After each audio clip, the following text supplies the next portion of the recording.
Ibu saya sudah meninggal, semua saudara tidak mengadakan tahlilan atau acara pengajian. Sementara bapak merasa sedih dan kecewa kepada anaknya.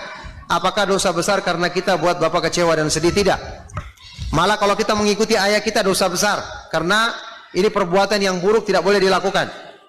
Adapun ayah kita jangan kita bantah, kita jelaskan baik-baik. Kalau perlu kita hibur dia dengan hal-hal yang bermanfaat, kita kasih hadiah, kita belikan dia sesuatu yang menyenangkan dia. Katakan bahwa kita tidak mau mengadakan itu bukan karena kita tidak mau keluar uang, tapi karena ini tidak disyariatkan dan tidak mendatangkan kebaikan untuk orang yang meninggal. Nah, pernahkah para sahabat Nabi radhiyallahu ta'ala anhum mengadakan 100 harinya Nabi Muhammad SAW? Atau Nabi kita Muhammad alaihissalam mengadakan 100 harinya Khadijah, 1000 harinya Khadijah, haulnya Khadijah? Kalau Nabi SAW mengamalkan itu, bismillah kita amalin jamaah. Kita amalin. Karena tadi kita sampaikan, kita ini punya suri tauladan yang perlu kita contoh. Agama ini agama ilahi, bukan bikinan manusia. Bukan. Dan Islam ini udah sempurna gitu loh.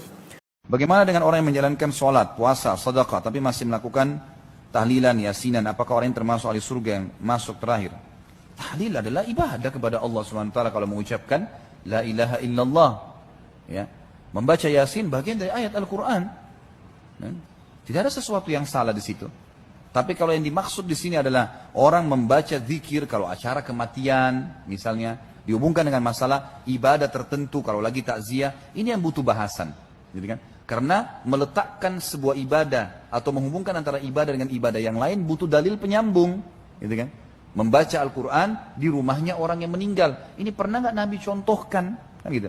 Baca Qurannya mulia, baca surah Yasinnya mulia, berzikirnya la ilaha illallah mulia. Tapi dikerjakan pada saat orang lagi mati, cari dalil dulu, baru Anda kerjakan, gitu kan?